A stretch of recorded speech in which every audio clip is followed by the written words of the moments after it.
The Lorax by Dr Seuss. Here we go. At the far end of town, where the grickle grass grows, and the wind smells slow and sour when it blows, and no birds ever sing excepting old crows, is the street of the lifted Lorax. And deep in the grickle grass, some people say, if you look deep enough, you can still see today where the Lorax once stood just as long as it could before somebody lifted the Lorax away. What was the Lorax and why was it there and why was it lifted and taken somewhere from the far end of town where the grickle grass grows? The old once still lives here. Ask him. He knows. You won't see the onceler, don't knock at his door. He stays in his lurkum on top of his store. He lurks in his lurkum cold under the roof, where he makes his own clothes out of muffled moof. And on special dank midnights in August he peeks out of the shutters, and sometimes he speaks and tells how the Lorax was lifted away. He'll tell you perhaps, if you're willing to pay. On the end of a rope he lets down a tin pail, and you have to toss in 15 pence and a nail, and the shell of a great-great-great-grandfather snail. Then he pulls up the pail, makes a most careful count to see if you've paid him the proper amount. Then he hides what you paid him away in his snub, his secret strange hole in his grovulous glove. Then he grunts, I will call you by a whisper my phone, for the secrets I tell are for your ears alone. Slap!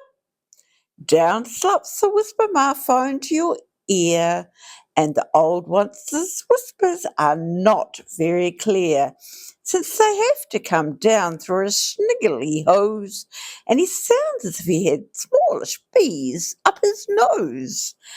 Now, I'll tell you, he says, with his teeth sounding grey, how the Lorax got lifted and taken away. It all started way back, such a long, long time back. Way back in the days when the grass was still green and the pond was still wet and the clouds were still clean, and the song of the swoomy swans rang out in space. One morning I came to this glorious place, and I first saw the trees, the truffula trees, the bright coloured tufts of the truffula trees, mile after mile in the fresh morning breeze. And under the trees I saw brown barbaloots frisking about in their barbaloot suits as they played in the shade and ate truffula fruits. From the ripulous pond came the comfortable sound of the humming fish humming or splashing around. But those trees, those truffula trees, all my life I'd been searching for trees such as these.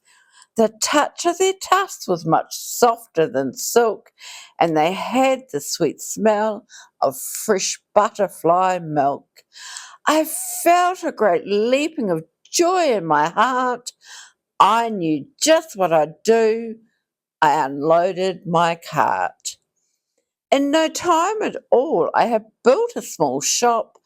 Then I chopped down a truffula tree with one chop. And with great skilful skill and with great speedy speed, I took the soft tuft and I knitted a sneed. The instant I'd finished, I heard a gazump. I looked, I saw something pop out of the stump of the tree I'd chopped down. It was sort of a man. Describe him? That's hard. I don't know if I can. He was shortish and oldish and brownish and mossy, and he spoke with a voice that was sharpish and bossy.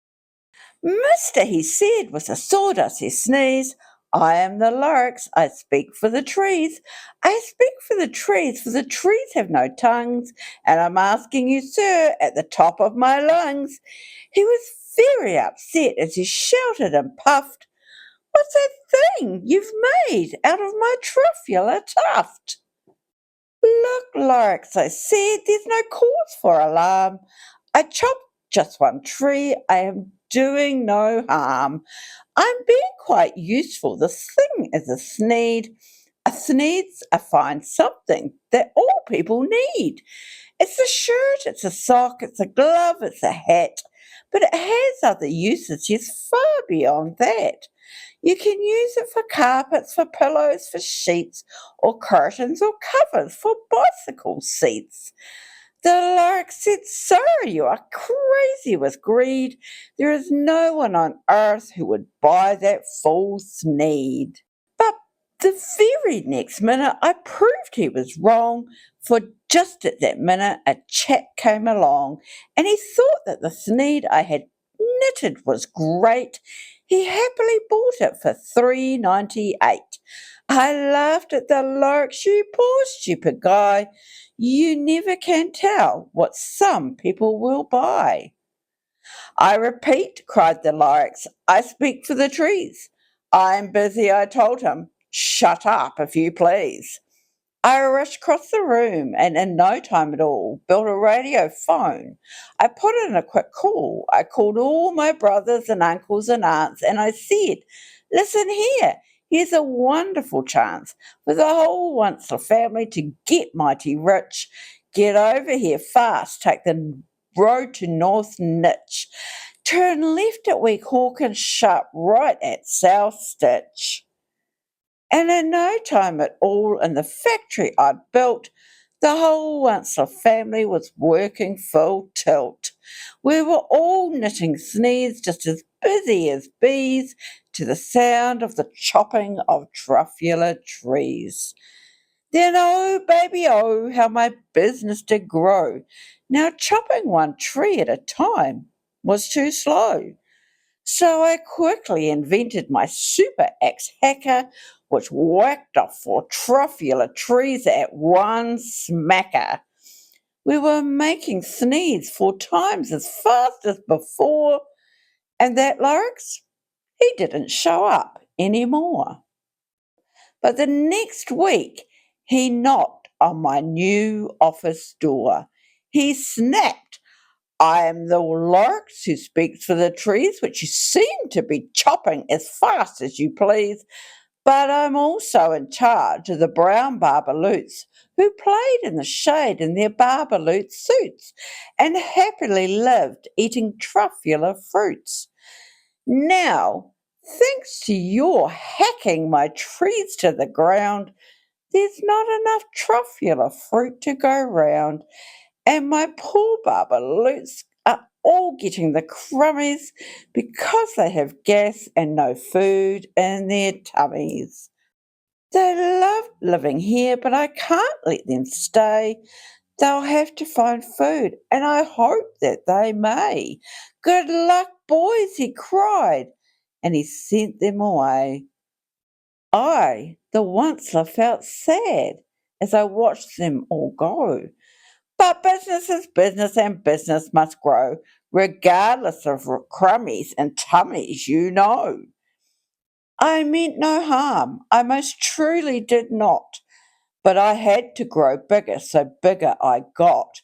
I biggered my factory, I biggered my roads, I biggered my wagons, I biggered the loads. Of the sneeds I shipped out, I was shipping them forth to the south, to the east, to the west, to the north.